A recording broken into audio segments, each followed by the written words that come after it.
Hello everyone, good morning and welcome back to my channel. কেমন আছো সবাই? আশা করি সবাই ভালো আছো ও সুস্থ আছো। আমিও মোটামুটি বেশ ভালো আছি। শুভপ্রিয়া ক্রিয়েশনের আর একটা নতুন ভ্লগে তোমাদের স্বাগত। যে যেখান থেকে ভিডিও দেখো না কেন, তোমাদের সবসময় ওয়েলকাম আমার এই ছোট্ট ভ্লগে। বন্ধুরা, পুরো ভ্লগ জুড়ে থাকার অনুরোধ রইল। আই হোপ আজকের ভ্লগটা তোমাদের ভালো লাগবে। তো এখন ঘড়ির কাঁটায় বাজে সকাল 11টা। ভিডিওটা এখন থেকে স্টার্ট করছি তোমাদের সাথে নিয়ে। আর সকাল থেকে হচ্ছে মুষলধারে বৃষ্টি। তো প্রতিদিন কি আর বৃষ্টি দেখাবো তোমাদের, তাই জন্য ভাবলাম যে না থাক, আজকে আর সকাল থেকে কোনো রকম ভিডিও শ্যুট করব না, একেবারে বেলার দিকে গিয়ে ভিডিও শ্যুট করছি। তো এখন রান্নাঘরে দেখতেই পাচ্ছ রান্না বান্না বসিয়ে দিচ্ছি, মানে বসিয়ে দিয়েছি। ফার্স্টে তো দুধ চাল দিলাম, দেখলেই অনেক দেরিতেই আজকের আমার ছেলের দুধটা দিয়ে গেছে, কারণ যেহেতু বাইরে ভীষণ বৃষ্টি হচ্ছিল, তাই আমি ভেবেছিলাম যে দুধ দিয়েই যাবে না, কিন্তু না, অ্যাট লাস্ট দেখলাম যে নিচে দুধ দিয়ে গেছে। তো যাই হোক, এখন দেখো রান্নাবান্না করব, তার জন্য মানে কাটাকুটি করে নিচ্ছি। ওই দিকটা দেখলে আমি ডিম সিদ্ধ বসিয়ে দিলাম, কিন্তু তার মধ্যে যে আলু দেবো সেটাই কাটা ছিল না। তো ডিম সিদ্ধটা বসিয়ে এখন দেখো আলু একটা কেটে দিয়ে দিচ্ছি। তো এখন না আলু টালু খেতে ভালো লাগে না, জানো তো, একটু সবজি টবজি হলে ভালো হয়। কিন্তু বাইরে এত বৃষ্টি হচ্ছে যে আমার বর না একদমই বাজারে যেতে চাইছে না। কারণ কি বলো তো, ওর বর্ষাকালে বাজারে যেতে একদম ইচ্ছা করে না। আর সবজিওয়ালা আসে কীরকম, মানে আমি নিচে যেতে যেতেই সবজিওয়ালা চলে যায় মানে ডেকে। তো সেই মুহূর্তে আর সবজি নেওয়া হয় না, তাই সেই রকম কোনো সবজি ঘরে নেই। তাই জন্য আজকের ডিমের তরকারি রান্না করব, আর তার সাথে 2 পিস মাছ আছে, সেটাই রান্না করব। এই যে আলুটা কাটছি এটা হচ্ছে মাছের আলু। তো যাই হোক, এদিকে দেখো একটু টমেটো কেটে নিচ্ছি আর কয়েকটা কাঁচা লঙ্কা কেটে নিচ্ছি। তো কাঁচা লঙ্কা তোমরা অনেকে একটা কমেন্ট করে আমাকে বলেছো যে আমি এত কম কাঁচা লঙ্কা খাই কেন, মানে আমি কি তরকারিতে ঝাল খাই না? না খাই বন্ধুরা, কিন্তু কি বলো তো, মানে আমার ছেলে যেহেতু ছোট, আর ওর জন্য যেহেতু আমি আলাদা করে কোনো কিছু রান্না করি না, তাই বেশি ঝাল দিলে তো ও খেতে পারে না। তো সেই কারণেই ঝালটা একটু কম দিই, ব্যাস, আর কিছুই না। আগের দিনকার ভিডিওতে অনেক বন্ধুরা কমেন্ট করেছো, কিন্তু এখনও পর্যন্ত আমার রিপ্লাই দেয়া মানে হয়ে ওঠেনি। তো তার জন্য খুব আমি দুঃখিত, মানে আই এম ভেরি সরি। তো আমি চেষ্টা করছি রাতের মধ্যে সমস্ত কমেন্টের রিপ্লাইগুলো দিয়ে দিতে, কারণ আমি একদিকে একটু ভীষণ পরিমাণে ব্যস্ত ছিলাম নিজের পারিবারিক কোনো একটু সমস্যা নিয়ে। তো সেই কারণে ভিডিও মানে কি বলবো, কমেন্টের রিপ্লাইগুলো দেওয়া হয়নি। তো তার জন্য আমি খুবই দুঃখিত। তো তোমরা প্লিজ আমাকে ছেড়ে কেউ যেও না, অবশ্যই পাশে থেকো, আর ভিডিও যেরকম দেখছো সেরকম কন্টিনিউ করতে থেকো। তো যাই হোক, এখানে দেখো পেঁয়াজ কাটছি, আর আমার চোখ দিয়ে অনবরত জল পড়েই যাচ্ছে, কারণ পেঁয়াজ কাটতে গেলে আমার মানে কী যে কষ্ট হয় সেটা আমি একমাত্র বুঝি। যখনই আমার বর বাড়িতে থাকে আমি বলি ওকে যে পেঁয়াজটা তুমি অন্তত কেটে দাও, আর ও সেটা করেও দেয়, কিন্তু ও তো সবসময় থাকে না বাড়িতে। তো সেই কারণে দেখো পেঁয়াজ কাটছি, আর কাটছি বলতে গেলে এক কথায়। তো দেখো এখন সমস্ত তরকারিতেই মোটামুটি পেঁয়াজ না দিলে ভালো লাগে না, কারণ যেহেতু আমরা এখন কি বলবো নিরামিষের জায়গায় মাংসাশী হয়ে গেছি, তাই প্রত্যেকটা তরকারিতে একটু একটু পেঁয়াজ না দিলে একদমই খেতে ভালো লাগে না। সেটা নিরামিষ হোক আমিষ হোক, আমিষে তো পেঁয়াজ লাগেই জানোই। তো ডিম আর মাছ যেহেতু দুটো বানাবো, তার জন্য একটু বেশি করে পেঁয়াজ এখানে কেটে নিলাম। আর এদিকে দেখো ভাতের চালটাকেও ভিজিয়ে দিলাম। তোমরা হয়তো ভাবতে পারো আমি আগে থেকে কেন চালটা ভিজিয়ে রাখি, কারণ এতে ভাতটা ঝরঝরে হয়।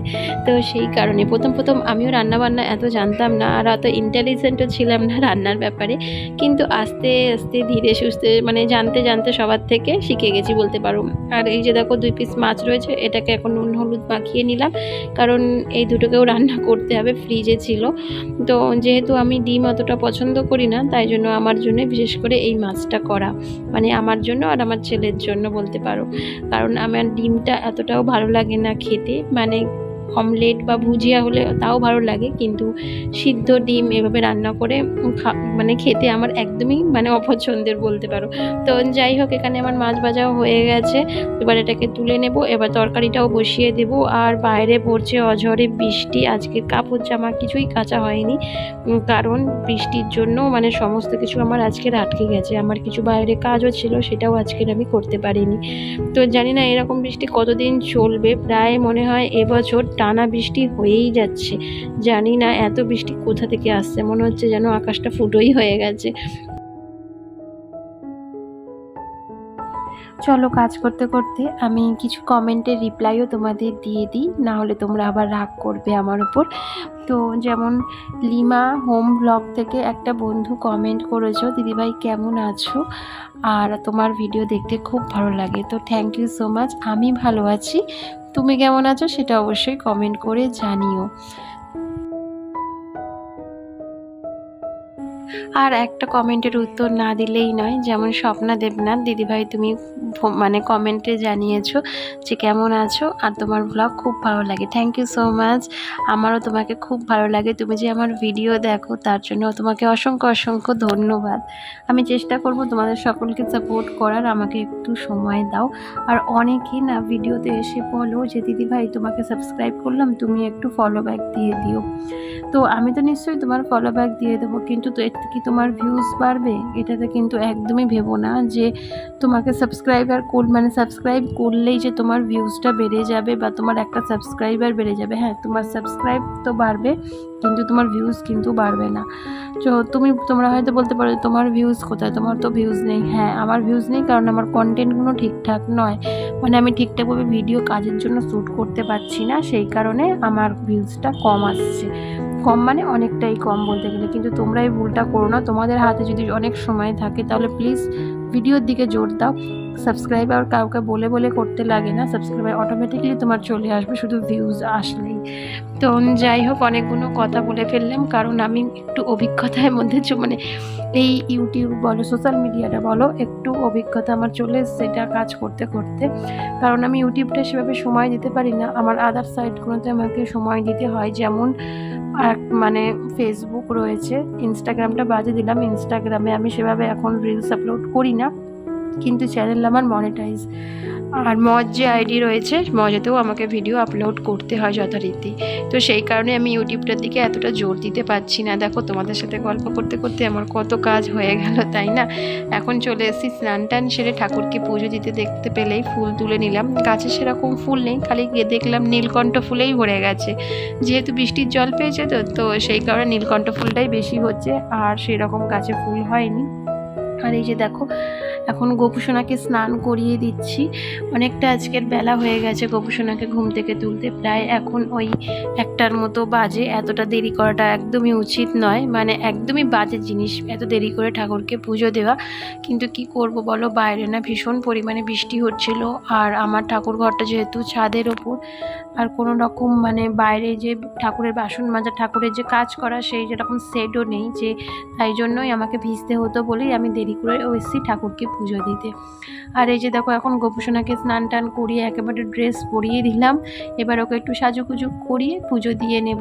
তো বন্ধুরা, ভিডিওর মাঝখানে তোমাদের কাছে প্রতিদিনকারের মতো একটা ছোট্ট রিকোয়েস্ট, যে আমার ভিডিওর কোনো অংশ যদি তোমাদের একটু ভালো লেগে থাকে তাহলে অবশ্যই একটা লাইক, শেয়ার অ্যান্ড কমেন্ট করে আমার এই ছোট্ট চ্যানেলটাকে একটু এগিয়ে নিয়ে যেতে সাহায্য করো।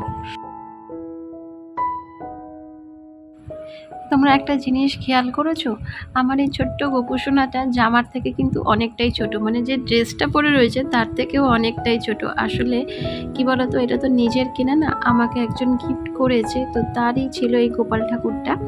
তো তিনি এখন এই দুনিয়ায় নেই, তো সেই জন্য তিনি আমাকে যাওয়ার আগে এই গিফটটা করে গেছিল, তাই ওনার কেনা যেহেতু তাই অনেকটাই ছোট। কিন্তু আমি যখন যদি কিনতাম তাহলে অবশ্যই একটু বড় দেখে কিনতাম, যাতে দেখতে আরও ভালো লাগতো। তো যাই হোক, আজকে না কোনো ফল টল নেই, তাই জন্য দেখো বাতাসা আর এদিকে একটু কিশমিশ দিয়ে ওকে খেতে দিলাম। তো এই যে দেখো আমার ঠাকুরের পুজো দেওয়াটা একদম কমপ্লিট, আর এই সমস্ত কাজ করতে করতে আবার প্রায় 1:30 বেজেই গেল। তো যাই হোক, আজকের জন্য এখানেই শেষ করলাম, আবার দেখা।